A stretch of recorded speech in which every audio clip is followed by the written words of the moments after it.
Thank you very much, Pavanji. My very good friend, Dr. Ashok Jhunjhunwala, who I had not expected to be here, but came as a package surprise along with the biodiesel, biogas plant.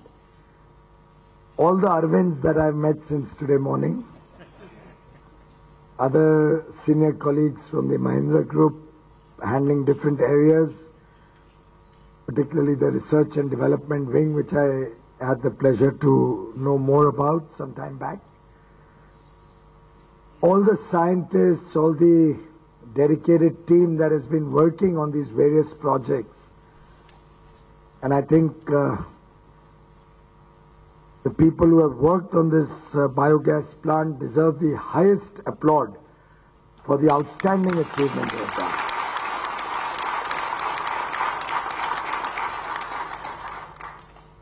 Friends from the media, ladies and gentlemen. At the outset, I'd like to place on record that this is the first project of a private company that I have come to in the 18 months that I've been a minister, or 19 months now. Usually we keep getting a lot of requests to inaugurate some plant, to do some project. But I always thought it was best to stay away from controversies, potential controversies certainly, because you never know, 5 years, 10 years down the road, they will pick out some picture of yours and say that, you know, Mahindra has got that order and therefore there was some link because you had gone there 5 years ago. A little bit of a cruel world, but we live in that world and we have to take all the necessary precautions. But there were 3 or 4 reasons why I took the decision that I should come here today. First of all, Anand Mahindra is somebody I look up to, somebody who has been an iconic leader of Indian industry with the highest ethical standards one can imagine, and who has shown India what true grit, entrepreneurship, innovation can do for the rest of the world, if I may say so. And I have full confidence that given the standards of ethical leadership that Anand Mahindra provides, my coming to Mahindra World City today and being a part of this wonderful celebration that we are all having here can never be misunderstood. Second big reason was that the innovation that you have offered to India and offered to the world today in terms of this 10-ton plant which converts food waste into biogas, which can then go into running tractors to serve the farmers of the country, which can go to serve transportation needs and bring down pollution in the cities in the country. The entire concept that Mahindra has worked with a purely at present altruistic motive, purely to contribute to greening the country, contribute to making India a better place to live in, and supporting the efforts of Honorable Prime Minister Shri Narendra Modi to leave behind a better planet for the next generation here, I think is very laudatory, is appreciated by one and all, and therefore I had no hesitation when I got the opportunity to come here and be a part of not only the inauguration of your plant, but also the learnings that I've gathered in the course of my visit today. And I'd like to thank Anand in absentia. I'd like to particularly thank Dr. Pavan Goenka. I've had 2 or 3 interactions with him. Each one of them has been very educative for me. I'd like to thank other colleagues from the Mahindra group who have put in the effort, particularly the pioneering effort on this project. And of course, I'd like to thank my good friend for several years now, Dr. Ashok Jhunjhunwala, somebody in whom I see a passion to serve the nation, which is unmatched, and somebody whom I find to himself be an innovator, who I hope to see on Of course, the calorie that you have put up over there is all posthumous, so we have many years to go for that. But I do see in him that kind of innovative and scientific temper, which probably the Homi Babas of the world and the Teslas and Edisons of the world had. So thank you very much, all of you, for the effort that you have put into this entire initiative. Thank you very much for the leadership that the Mahindra Group and Anand and Dr. Goenka and all of you have put in. The statistics that were put up to me are indeed very impressive. Other than the cost, of course. The concept is attractive.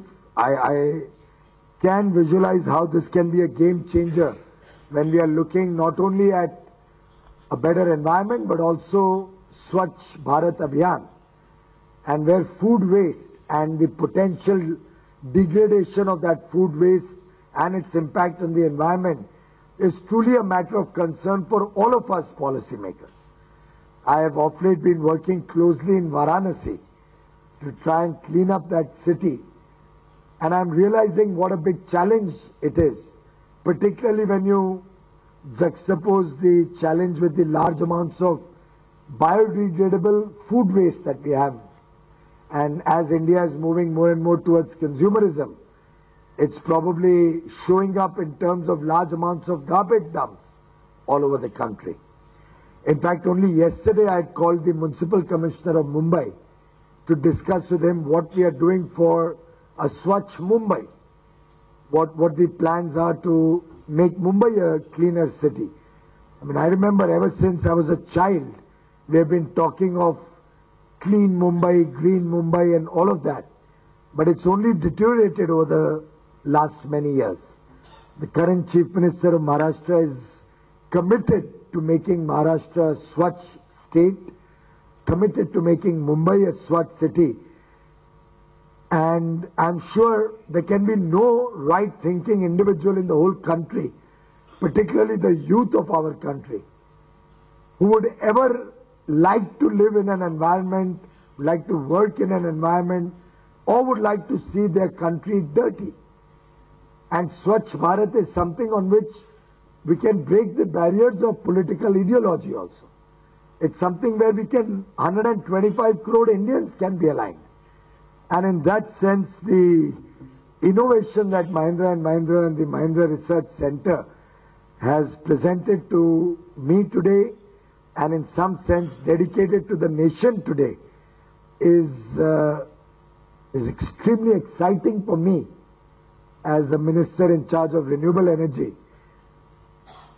I do hope we can duplicate this effort, we can scale up this effort very rapidly. We've had some discussions while driving to the city, Mahindra city. I've had some discussions with the rest of the team, which I'm sure they'll share with their colleagues, both sitting here and otherwise. But I do hope that we can quickly bring down the price of this equipment, make a modular equipment which can be scaled up and duplicated very rapidly across the country. And as a first task, I think Dr. Goenka and I have agreed that we should shoot for every one of the nearly 6,000 towns in India. As per the census of small towns, small and medium towns, about 30,000 population, I believe the figure is about 5,800 or 6,000. So I think together we should attempt to see if we can have at least one unit of this biogas. I don't know what you've given it some name. It's just called a biogas plant. We need to give it a nice name. Maybe a big plant or a... Well, we'll have to think about it a little bit. You know, when I introduced the Ujjwal Discom Assurance Yojana, the original name was Financial Restructuring Plan. Then it became Operational and Financial Turnaround Plan, and all those simple names. But I promise you, if it didn't have the name Uday, probably it wouldn't have been half as successful as it is today. So there's a lot that a name can add value to. And I know that when you launch a vehicle, there must be great brainstorming sessions and Boleros or whatever. Is Bolero yours? Yes. Okay, so I'm not making a mistake. And Scorpio and all of that comes out of that brainstorming.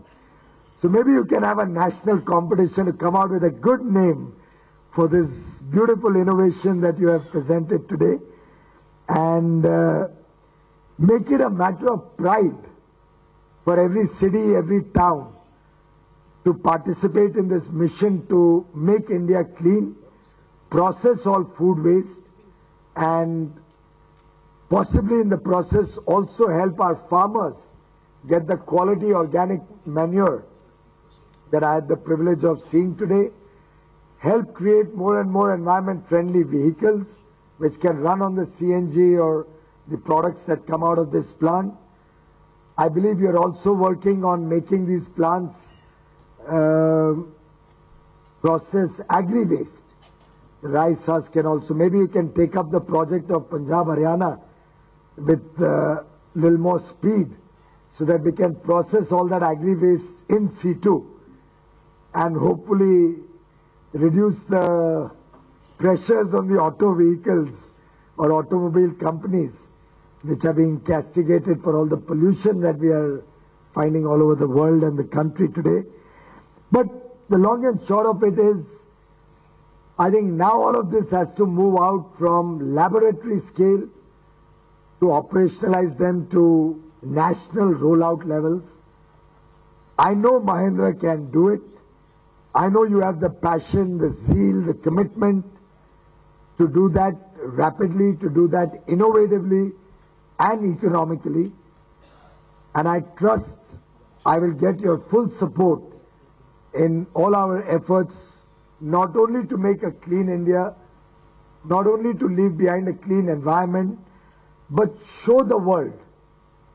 I don't know if you are aware of my program on LEDs. We have a hashtag which says, I led the way.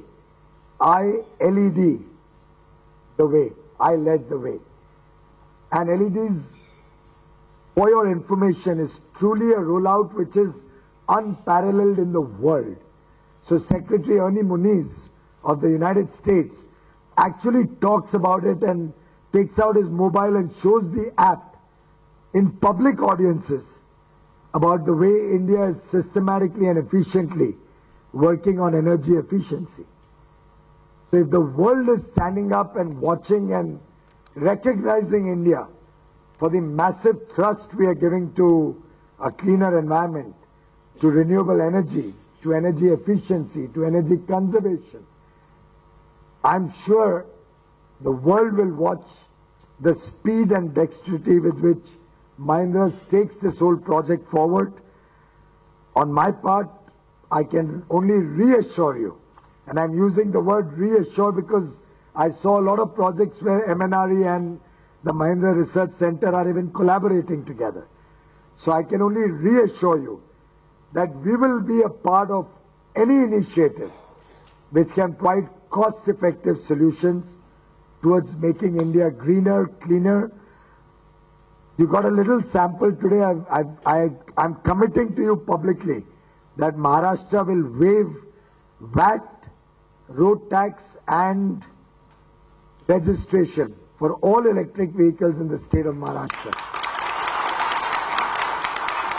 I spoke to the Chief Minister in your presence just about 15 minutes ago, and I'll hopefully meet him tonight or tomorrow morning to carry this program further. But I can assure you we'll make that happen, and we want to see a faster and rapid rollout of electric vehicles, not only for Reva, Arvind, but for all electric vehicles in the country and beyond.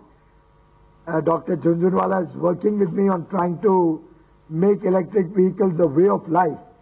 And I sincerely believe, on the lines of what we discussed, if we can work, you will get complete support from the government of India led by Prime Minister Modi. He's passionate in his zeal on these subjects. In fact, I remember when President Obama and he were meeting, and I had the privilege of being the minister in waiting. So as a part of all the various engagements. So when the press asked him about the scale up on renewable energy, the Prime Minister's words were, we are not scaling it up under any international pressure.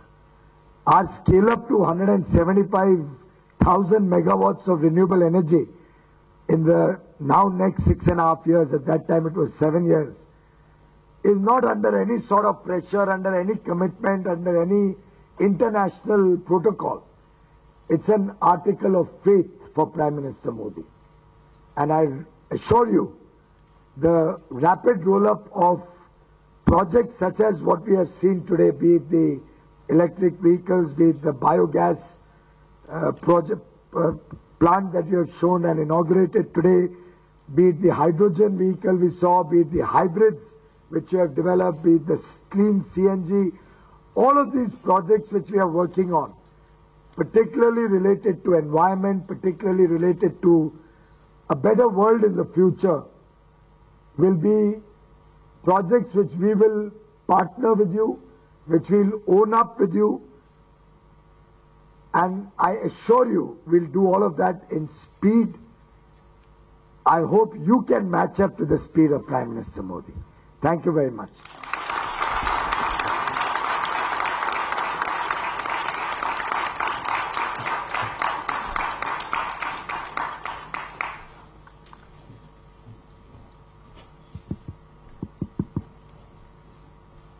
Thank you, sir, for a very inspiring speech. I think the most difficult thing for us is going to be matching up with the speed that you want us to run with. But we'll try our best. All the people who have to do it are right here. The minister has agreed to some interaction, take some questions, though we're running a little behind. So any of you, media, friends, or colleagues from MRV could ask any question to the minister. Use the microphone, please. Use the microphone. For the Sir, what is the current this is for the Minister Energy across India? Go ahead. Go ahead.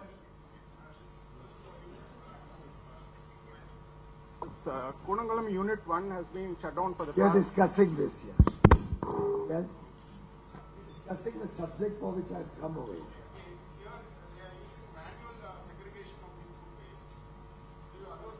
We have discussed that today when I suggested that we'll have to develop some device by which this segregation through a conveyor or through some mechanization. I'm told they're already working on that. Yes. Mr. Goyal, this is Ganesh from Bloomberg News. How many states have agreed to sign up for this project Uday? I can't hear it. Can you? How many states have agreed to sign up for Project Uday so far? For? Uday. Stick to this subject. I can answer all that any other time. But for your information, 12 states have already signed up. And I suspect all the states of India will sign up. And all 29. There's nobody who's saying we won't sign up. And how much do you think that they'll raise through bonds? I've said that 100 times. You can go to the website. There is a Uday presentation. Google that. There are 72 slides. Read that. If you still have a question, email it to me. Okay. But if there's anything on this subject, I'll be more interested in discussing this. On a VAT exemption for electric vehicles. Have you spoken to Maharashtra CM? And I spoke to Maharashtra CM in the room next door right now, 15 minutes back. Right. And I made the request to him. I'll meet him tomorrow most probably. When can we and we'll speed that up. Well, look up the last 18 months at the speed at which this ministry and the government of India under Prime Minister Modi works and you'll get the answer. Well, today we've discussed a project that we should launch it in some cities of Maharashtra. So I've talked to the Maharashtra Chief Minister. I'm sure they are in dialogue with all the Chief Ministers of the country. Yes, we are. Sir, what is the current power situation in India on renewable energy? Sorry? Current power situation. And what are the plans for 2016-17? In all public data, I mean, we are as you rightly sitting around the same thing. We're going to expand renewable energy to 1,75,000 megawatt. 1 lakh? 75,000 megawatt by 2022. So that's 175 gigawatts. There's a proper annual scale up of that. For example, today solar is only 4,500.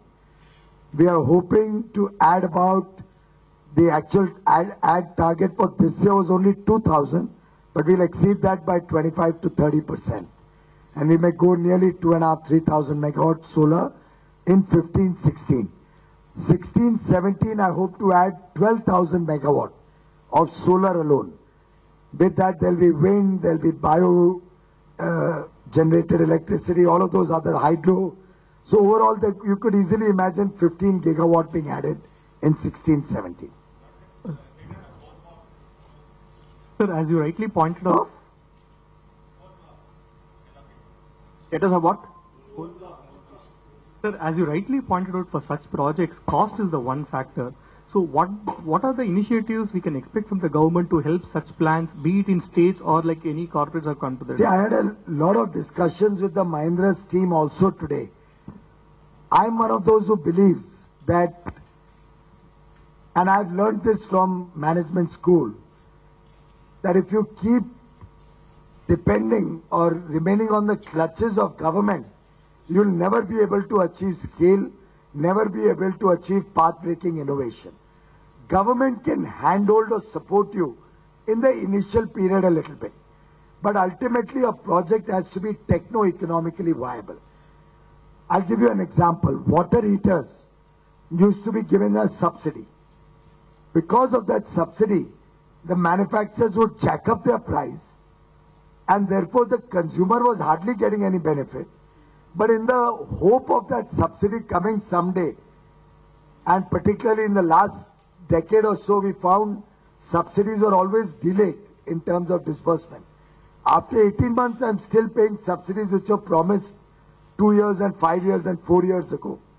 Because we inherited a lot of unpaid subsidies when we came into government. Our approach is make more and more people self-reliant, empower people to become economically viable. So in water heaters, in fact, the industry came and requested me to remove the subsidy and our business volumes can grow exponentially. I've had discussions even with the colleagues here. Don't be on the clutches of government. Innovate, use economies of scale. So use the maxim that Prime Minister Modi talks about: speed, skill and scale. When you use economies of scale, when you do project rollouts faster, speedily and skillfully, you don't need government subsidies, you can be successful without that. And there can be no better example than the LED project. You have seen the LED project. The erstwhile government in 2013-14 had distributed 6 lakh bulbs in 1 year. This government will distribute 7 crore bulbs in the current year, 15-16. 6 lakh became 7 crore and the price came down by 76%. And today it's a standalone project. We don't give 1 rupee subsidy also. And we are giving 4 lakh bulbs every single day. 4 lakh bulbs. Where it was 6 lakh in 1 year by the same company, Energy Efficiency Services Limited. That company is giving out 4 lakh bulbs every day, 0 subsidy, 10 rupees upfront payment, balance paid over 8-9 months. The amount paid is less than the savings. I was telling Dr. Goenka, you should replace your entire bulbs in the whole Mahindra group in the entire country with LED in the next 3 months. And your payback, because your rates must be more than the domestic rate, will be probably 6 months. So, world has changed now. Subsidy is not the solution. Speed, skill and scale is the solution. Sir, here, in the case... We will have to take this as last question, please. Just going electric vehicles, charging infrastructure has been a key issue on your left. Here. So charging infrastructure has been an issue in electric lighting this electric. You know, I would ideally like to see a day where 2 things happen. Every gasoline station or petrol pump in the country should have a charging station. And secondly, in any case, the vehicle can be charged in the socket in your home. So normally you will charge at home, But if you are doing long distance, you could possibly do it in a charging station. We are working now towards building up that infrastructure. It could be a public-private partnership. It could be initially seeded by the government, and then subsequently it itself will become a business model. And if we look at maybe 500,000 stations being set up in the whole country, then the speed, skill and scale formula will come in, and the cost could be less than half or one-fourth. So our idea is that India is an import-dependent country on gas and petrol and diesel. So it would be wonderful to imagine, and Dr. Jhunjhunwala today has said, India should plan to be 100% electric vehicle country in the next 15-20 years.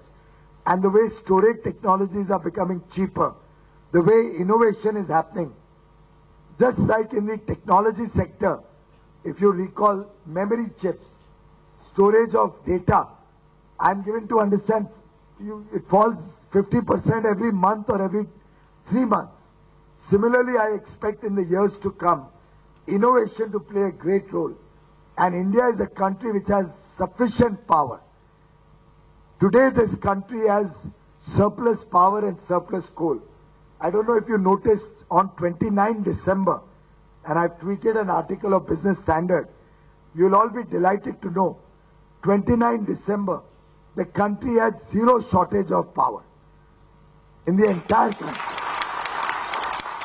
So everybody who wanted power had 100% availability. And the power tariffs on the exchange, you know, we allowed trading of power on the exchanges, power exchanges. That price, when I became a minister, used to range from, for the southern grid, southern India, from 12 rupees or 11 rupees to 18 and 20 rupees. So South India, and all of you are consumers of South India, you were required, your discoms, you are required to buy power when there were shortages of as high as 18 and 20 rupees. The price on 29 December across India, north, south, east, west, was 2 rupees 31 or 2 rupees 35 paise. So for the first time in the history of India, 100% power met, and you had one grid, power for all, at one price, which was as low as 2 rupees 30 odd paise. First time in the history of India. Now, many times, many people ask us, "Achhe din kab aayenge?" You find some stress, this, that, here and there. It's because we are looking at structural improvements. We are making this whole enabling environment like this, which will spur industrial growth, which will help our farmers get power when they need it most, which will help all our students get 24 hours power so that they can study and not be deprived or less privileged compared to students, let's say, in a city. We want equal opportunity. We want to empower each citizen of this country. That's the effort of this government.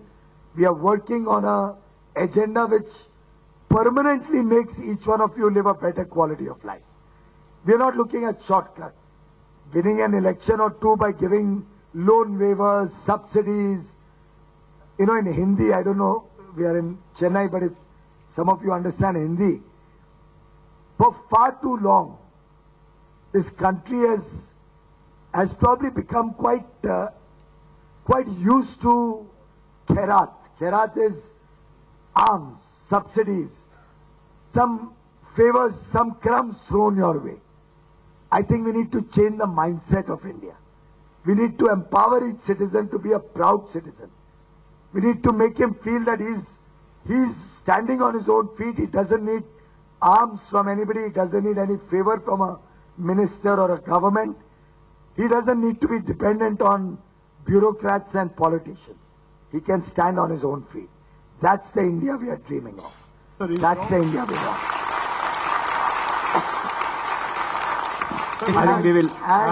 And I promise you, that's what we are going to give to each one of you.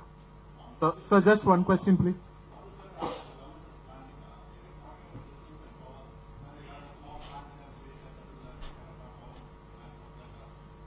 I would recommend you go down to a mobile app.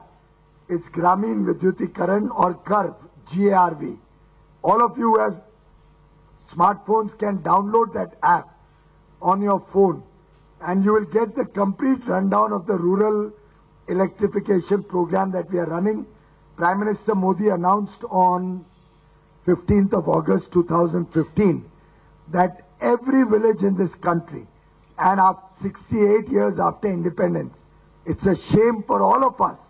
It's a collective and shared responsibility of every Indian that we have been unable to provide electricity to 18,452 villages as on 1st of April 2015.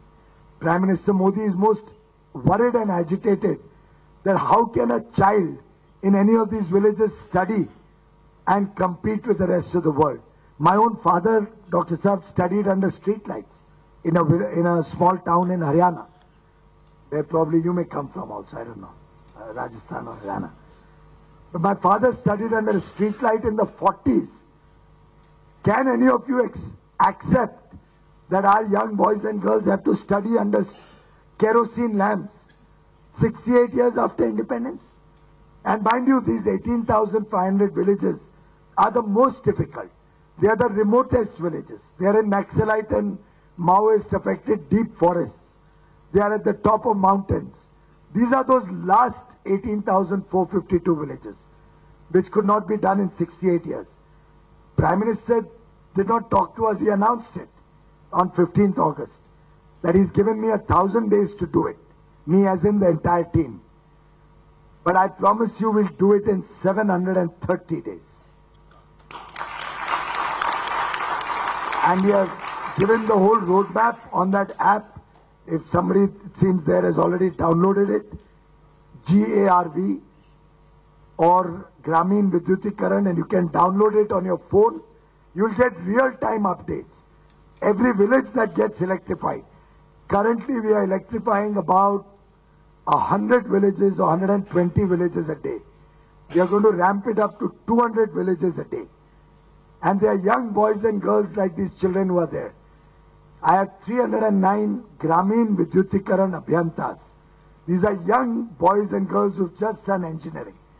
We've hired them from villages so that they understand the pain of those villages and have a heart in their job. In fact, I interacted with them in Delhi. One boy got up from Mau in Madhya Pradesh. He never had electricity in his life. And he became an engineer in those trying circumstances. He knows the pain of living without electricity. And these 309 young boys and girls are making sure these 18,452 villages get electricity in 730 days. And then we'll also make sure in the balance 270 days that every home in these villages gets electricity. So in that app we have also shown which are the villages where we cannot reach the grid in so much time. They are so remote. That's where we'll do the off-grid solution, the distributed energy. Some 3,127 villages, revenue villages have been identified. We are working on that. And that's all given in that app. Thank you. Mr. Sorry, we have no more time. We are running behind. Sorry.